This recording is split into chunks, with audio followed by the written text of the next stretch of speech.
Hallelujah. इस प्यारे बेटे का नाम आशिक है और आप इसे अक्सर देखते रहते हैं।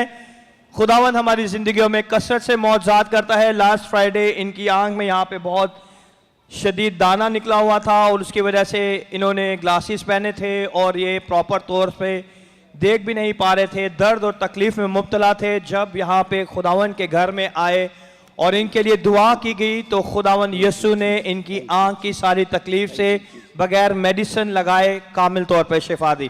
किसने शिफा दी है? जोरदार तालियां बजाए उस यीशु के नाम को जलाल दें।